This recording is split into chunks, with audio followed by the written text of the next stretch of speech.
Assalamualaikum warahmatullahi wabarakatuh.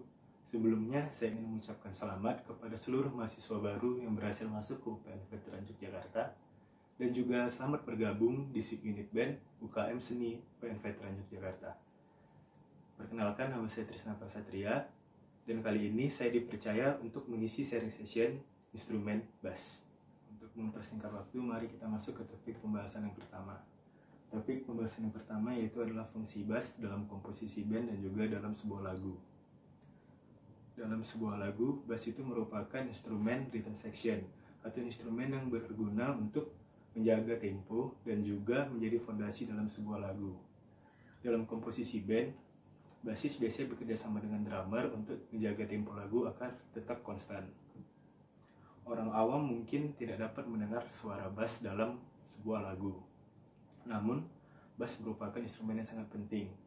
Jika kalian cari di YouTube, cari aja itu song with bass and without bass. Itu akan terdengar sangat jelas perbedaan lagu yang dengan adanya bass dan tidak adanya bass. Lalu kita masuk ke bagian serta fungsi-fungsi dari bass itu sendiri.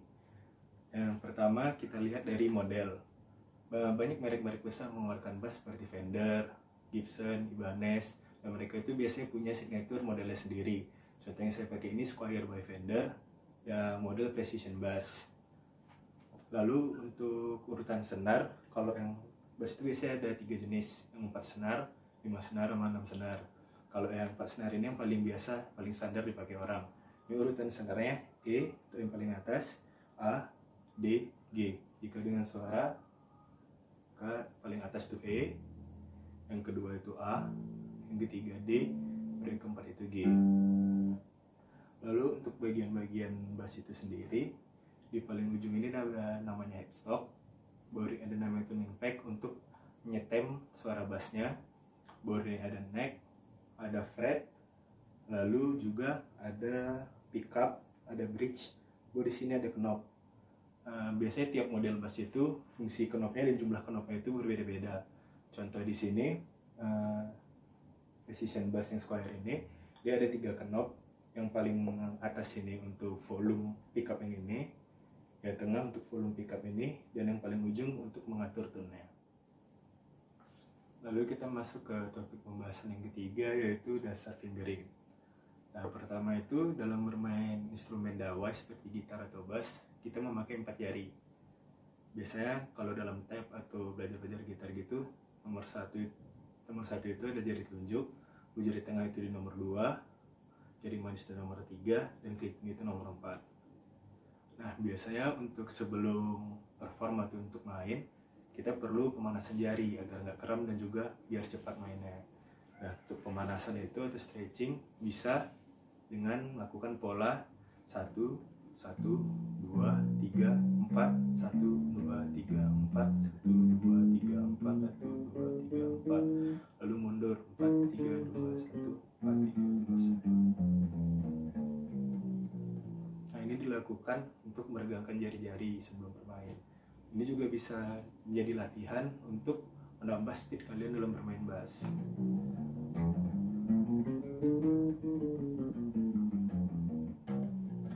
Nah, dia start dari yang lambat.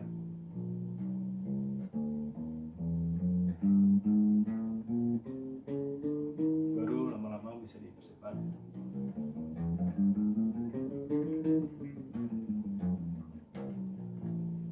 Nah, baru untuk latihan juga kalian perlu untuk melakukan latihan power jari. Cara latihannya itu jangan colok bass kalian itu ke ampli, jadi dimatiin aja dulu amplinya. Nah, kalian latihan sampai kedengaran suara yang bersih. Jadi kalian nggak melulu menggunakan atau mengandalkan sound yang keluar dari ampli. Jadi jari kalian itu juga kuat. Contohnya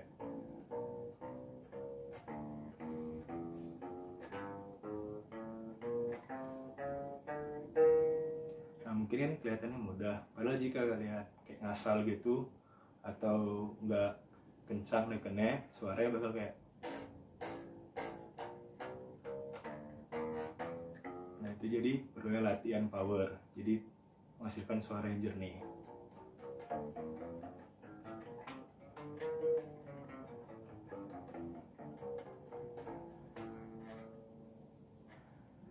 lalu sebetulnya itu kayak tadi fingering, power gitu juga dipengaruhi oleh bentuk jari kalian. Contohnya misalnya kayak jari saya ini kan, dia tangannya lebar dan jarinya panjang. Itu biasanya lebih unggul dalam bermain untuk menjangkau range. Contohnya kayak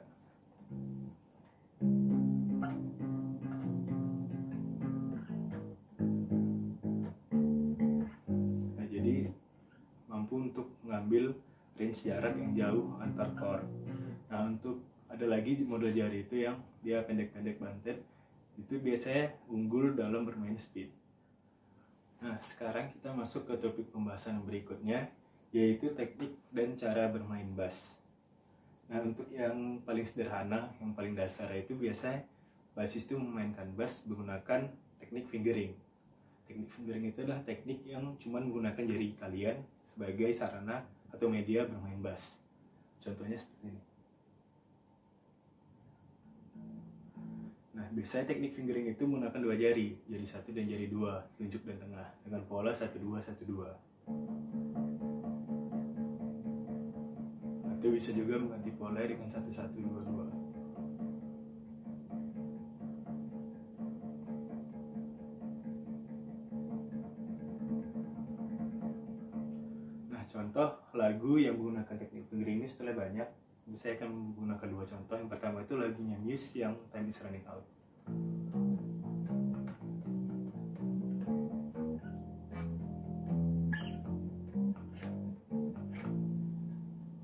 Nah, biasanya teknik fingering ini digunakan dalam lagu-lagu pop. Satu lagunya itu lagu Loverboy, lagunya Pumpy Purit.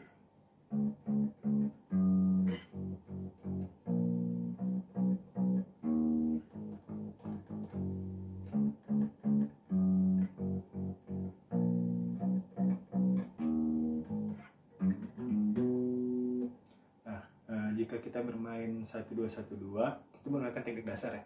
Tapi ada juga beberapa basis, contohnya basisnya Mr. Big itu Billy Sheehan. Dia bisa menggunakan 3 bahkan 4 jarinya untuk melakukan fingering. Contoh yang paling dekat itu ya, misalnya 3 jari.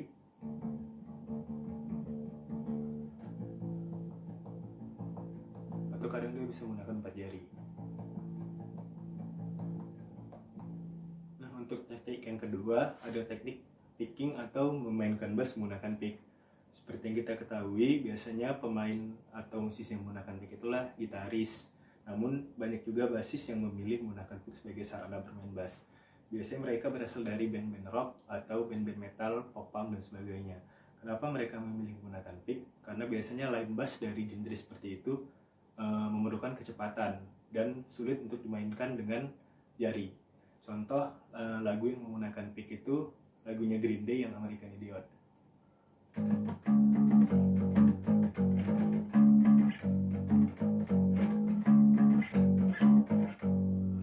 Nah, seperti itu. Dan juga sekarang banyak juga band-band pop atau Britpop yang menggunakan pick sebagai sarana bermain bass. Contohnya itu lagu Certain Romance dari Arctic Monkeys yang line bassnya seperti ini.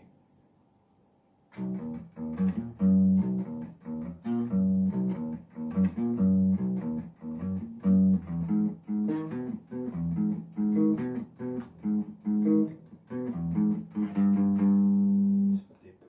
Nah, lalu kita masuk ke teknik yang ketiga, yaitu slap and pop. Nah, kita bedah satu persatu. Pertama dari slap. Slap itu adalah teknik bermain bass dengan menggunakan jempol. Lebih tepatnya menggunakan jempol untuk memukul senar yang kita tekan.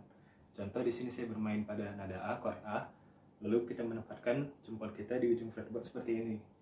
Nah, lalu kita memukulnya, contoh seperti ini. Nah, kita menggunakan bantalan tengah dari jempol ini untuk memukul senarnya.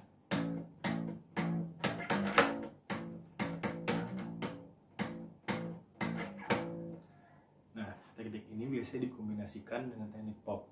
Teknik pop itu adalah menarik dan melepas senar menggunakan jari telunjuk dan jari tengah atau jari tengah. Contohnya seperti ini. Kita bermain di A tinggi sehingga nada seperti ini. Jadi kita masukkan jari kita lalu ditarik. Nah, jika dikombinasikan tekniknya kan jadi slap and pop seperti ini.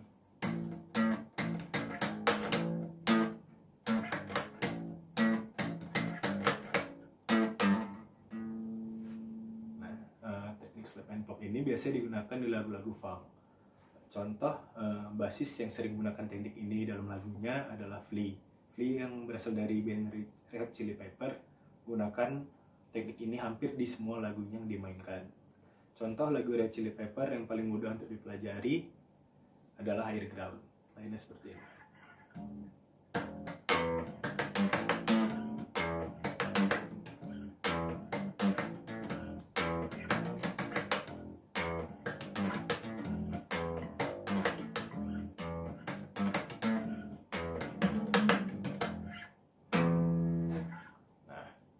Atau ada juga lagu-lagu pop yang menggunakan teknik slap, contohnya lagunya Treasure dari Bruno Mars seperti ini.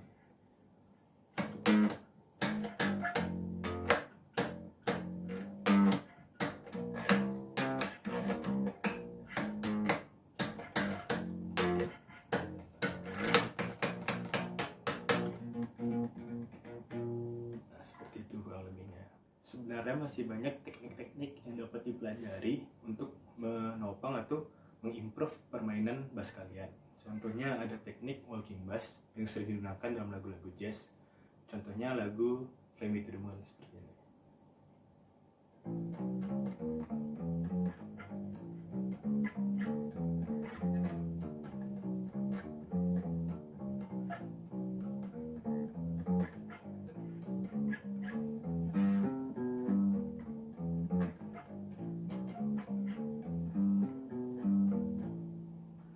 Atau ada teknik galloping yang menggunakan prinsip 3 jari, 1 2 3 1 2 3.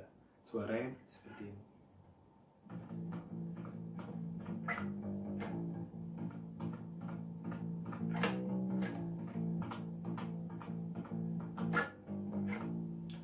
Atau ada juga teknik tapping yang menggunakan jari untuk menekan senar. Contohnya seperti ini.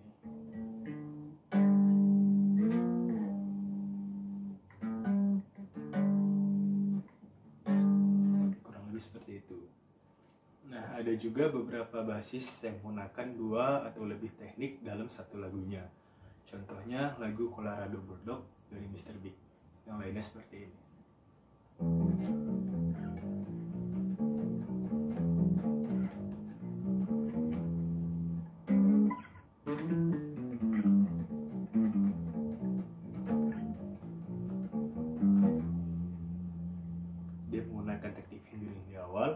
Lalu diselingi oleh tapping, fingering lagi, dan ada juga bending di akhirnya. Sekarang kita masuk ke bagian yang mungkin agak sedikit membingungkan karena menyinggung ke teori musik, yaitu tentang skala atau tangga nada. Skala sendiri berarti urutan atau pola atau susunan nada yang dipolakan dalam kombinasi. Nah, berdasarkan jumlah nadanya, skala itu terbagi 2, yaitu pentatonis dan diatonis. Kalau dia diatonis, dia terdiri dari 7 nada, dan jika pentatonik, dia terdiri dari 5. Nah, untuk yang diatonis, umumnya itu terbagi menjadi 2, mayor dan minor. Nah, kalau mayor itu yang paling dasar dimainkan seperti ini. Kalau minor seperti ini. Mayor dan minor itu adalah dasar dari semua skala. Jadi jika ada skala-skalanya itu turunan dari mereka berdua. Nah, untuk memainkan skala mayor, kita menggunakan fret 2, 3, 4, dan 5. Ini jika kita main di nada G.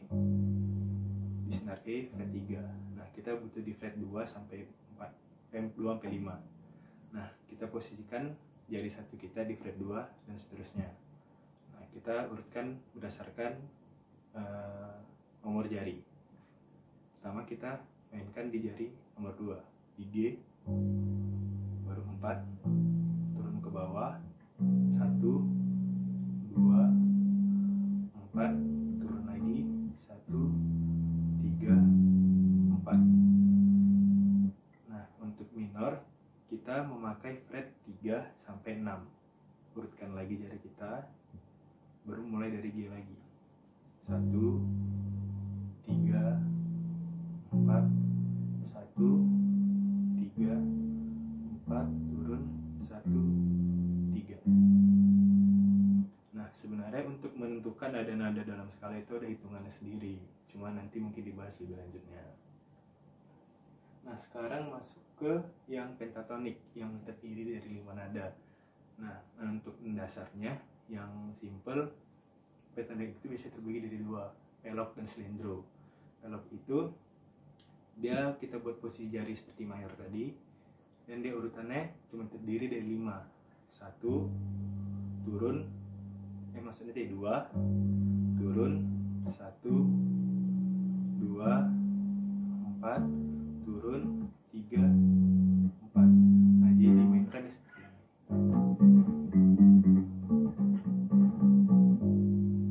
Nah, biasanya pelok itu digunakan dalam lagu-lagu Jawa. Contohnya lagu Gundul-Gundul Pacul.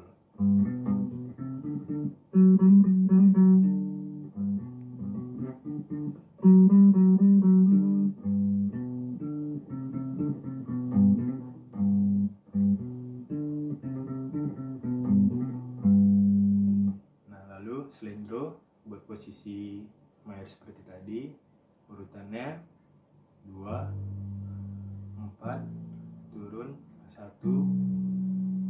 4, turun, 1, 4. Jadi ada seperti ini.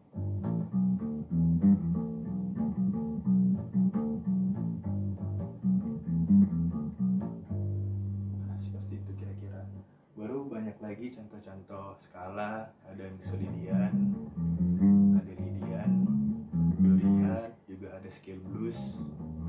Cuma nanti mungkin bisa dipelajari lebih lanjutnya pada waktu-waktu berikutnya. Akhirnya kita sampai di pembahasan yang terakhir, yaitu tentang alat dan sarana yang mendukung kita untuk latihan dan bermain bass.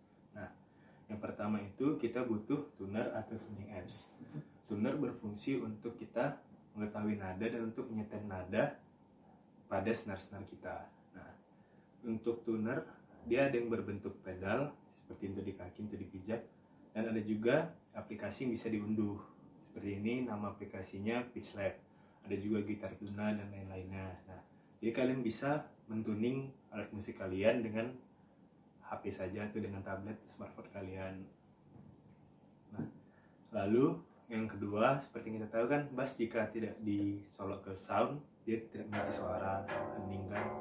Nah, maka kita butuh sound atau amplifier untuk mengeluarkan suara bassnya. Kita juga butuh kabel jack untuk menyambungkan instrumen kita dengan amplifier kita. Nah, lalu kita juga membutuhkan, sebenarnya nggak membutuhkan sih, jika kalian mau mengekspor suara yang lebih banyak atau kebutuhan lagu kalian itu gimana, kalian bisa membeli multi efek atau Stormbox, intinya efek lah gitu kan. Nah, oke, yang di sini nih aku yang punya Boss ME50B, dia multi efek bass. Nah, efek ini berguna untuk mengubah frekuensi suara. Nah, sebetulnya bass itu nggak perlu kali pakai efek, cuman misalnya mau untuk ekspor suara yang lebih banyak, bolehlah untuk main-main gitu. Nah, beberapa lagu yang bassline-nya itu pakai efek, contohnya Hysteria dari Muse. Basisnya itu memakai efek overdrive atau distorsi. Jadi suaranya menjadi seperti ini.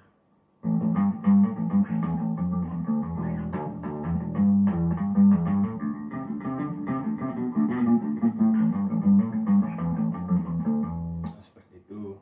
Lalu untuk efek yang lebih lembut, contohnya di lagu Fix You oleh Coldplay, dia memakai efek chorus dan delay sehingga suara yang dihasilkan jadi seperti ini.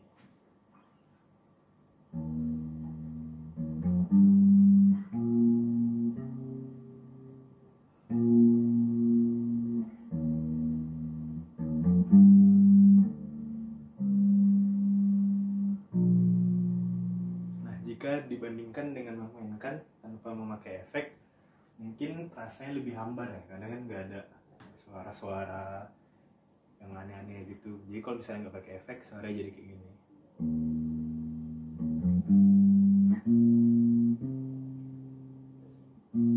Dan jika memakai efek, sekali lagi jadi kayak gini.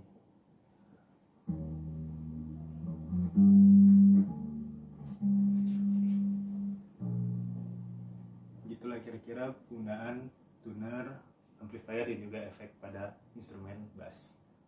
Karena topik pembahasan kita udah habis, juga materi yang kuberikan udah lebih kurangnya tersampaikan semua.